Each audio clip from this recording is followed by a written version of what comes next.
Okay.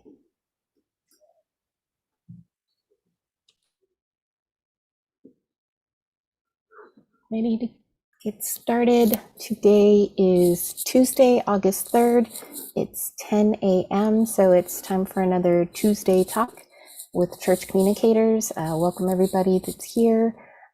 Quick reminder, if you don't want to be seen in the YouTube recording, please turn off your video now and just stay muted unless you want to ask a question. Feel free to interrupt.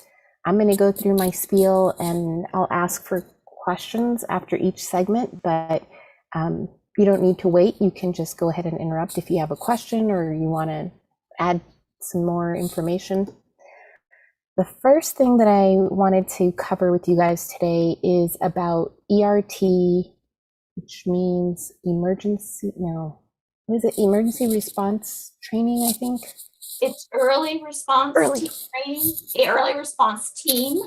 Thank you. And so it's about disaster response, and there is a training coming up on August 3rd. And no, today's August 3rd. Today's August 3rd. August 11th. We didn't want to do this. Yeah. The training's on August 11th. Yes. Yes. Okay. And we have the reason why I'm bringing it up to you guys, I mean, sure, you guys can participate in the training. It's fairly inexpensive. If I remember correctly, it's $20. Is that right, Carla? Yes. Okay. And but I'm bringing it up so that you guys can share about this training, whether it's on Facebook, your church newsletter, during your fellowship time, worship, whatever, small groups. If you want to share it in Twitter, I've got some language that I wrote up already for the Facebook post, some language for the Twitter post, and I'll send that to you guys, including links to information. And the video, it's a super short. I've got a 2-minute one that's what we've already shared on Twitter, and then one that's just a tiny bit longer that can be shared like during worship or whatever. So I'll give you guys access to both. I'll send those in advance. What am I missing, Carla? I feel like there's something else that we needed to say about this training. Sorry. We have been, the Desert Southwest Conference has been asked to go to a lot of responses recently, both in California and also in Louisiana with the flooding. And you have to have the training in order to go. And it's a great opportunity to learn how to serve people when they're at their worst, when their homes have been destroyed, when they've lost everything or substantial everything. It's a great opportunity to be there with them, to help them, to physically help them for the people who like to do that, who like to get hands-on, but also to minister to them and just to show them that God still loves them and is still there for them. Nice. So if you can pass that on to your congregants. They're asking that maybe you show the video in worship. To do, either on your live stream or in your in-person worship, to do that.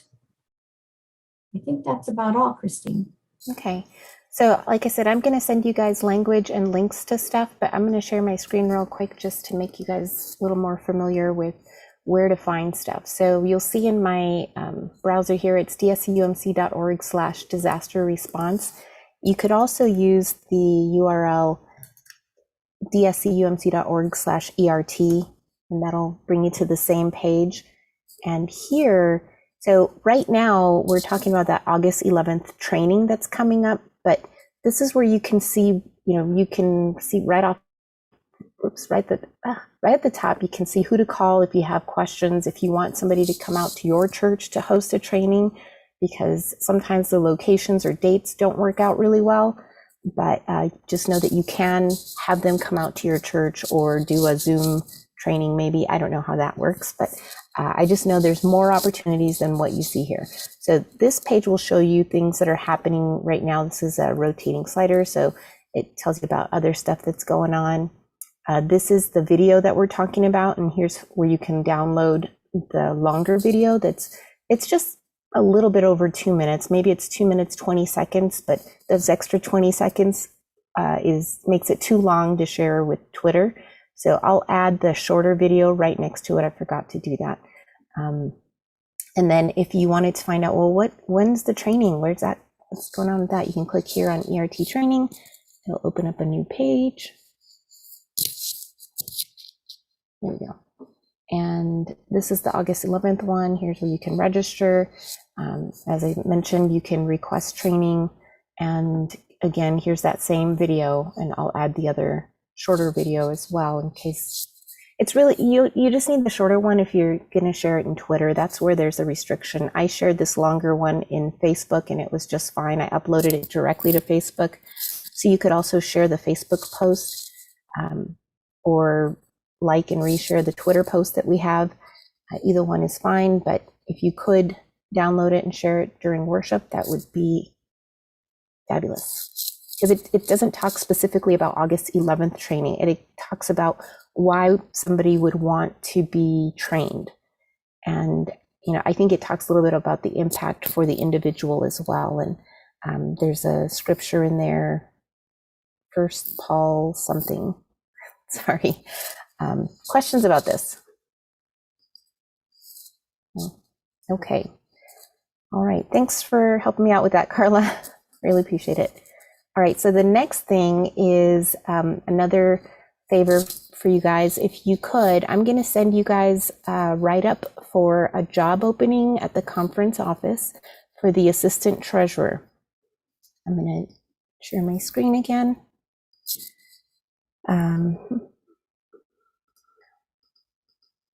Okay, so sadly, Dale, I mean, it's not sad. It's amazing when somebody gets to retire, they did their part. It's time for a good rest, right?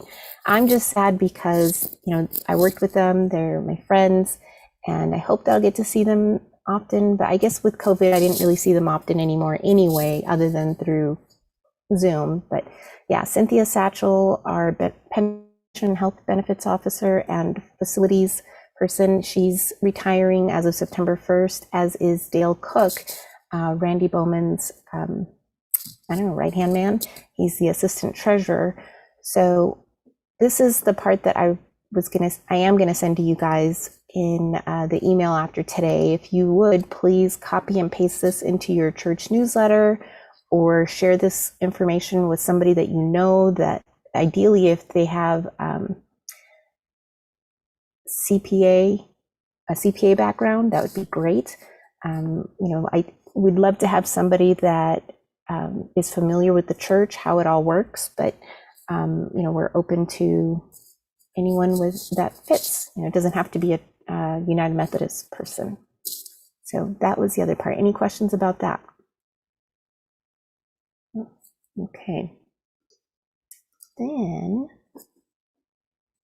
and so that would be it for today, except I've got one more reminder that is going to be included in today's newsletter. It's about campus ministries, and in this email that I send you guys today, I'll include the link to the article. It's a super short article that talks about it, but it also has the contact information, and I'll include it in the email as well, for each of our campus ministers. So I made the mistake of, in the initial write-up, I was thinking, hey, so any of your high school graduates, if you haven't already sent that information to your nearby campus ministry, do that now, or if you know where they're going to go, send it to that campus ministry. I failed to recognize that, like myself, not everybody that's college bound is a high school. I mean, I did graduate high school, but I'm not a recent high school graduate. So it's just any college-bound student. If you know of someone that's deciding, I'm going to go back to school and earn blah, blah, blah degree, that's helpful for them too. There's all sorts of opportunities that are available by connecting with the campus ministry, both for the individual and for campus ministries, for that group, and just strengthening that relationship between the church and college campus near you is very helpful too, because there's all sorts of stuff that campus ministries can do in partnership with your church, kind of strengthening the ministry both ways. So there's a reminder about that. Now, I'm curious, does anybody have an update about resources for nonprofits, discounts maybe that you're getting, or something that you heard about that you're wondering about? Nothing? No. All right. Well, I guess just think about the stuff that you use. Look, beyond your circles, connect with other churches, and let's see if we can dig up some of those discounts so that we can all benefit from it. I'll try to dedicate some time to look those up, because I know that there's other discounts available. Like, for example, if you haven't heard of TechSoup, that's a beautiful, beautiful ministry partner that if your church is not already engaged in TechSoup, do that, because you get all sorts of discounts, like the 50% off Zoom discount that they offer. There's lots of other stuff, training even, that's available through TechSoup.org. You want to share something, Carla?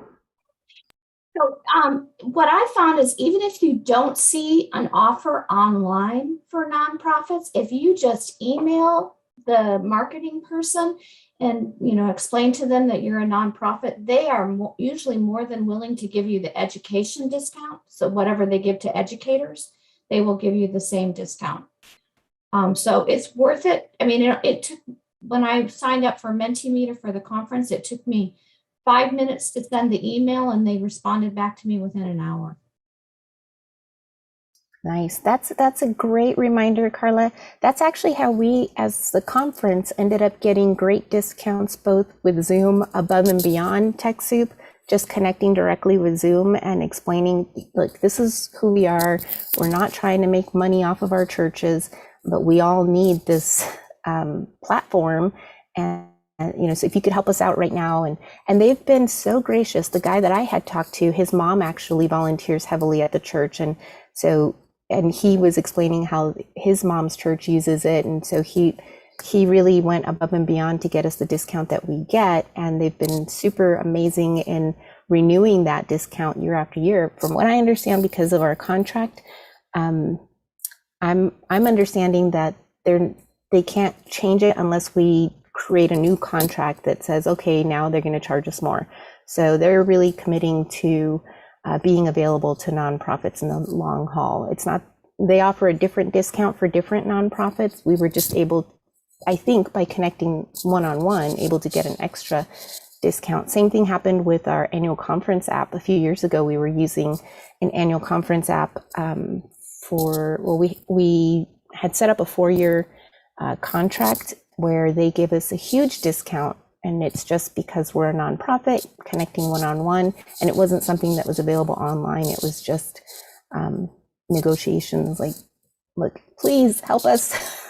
We need this, and we're not in it for the money. We're just trying to get people connected and improve the communities around our churches. So, all right, then I guess if there's nothing else to share, I'll get my notes ready and email those out to you guys ASAP.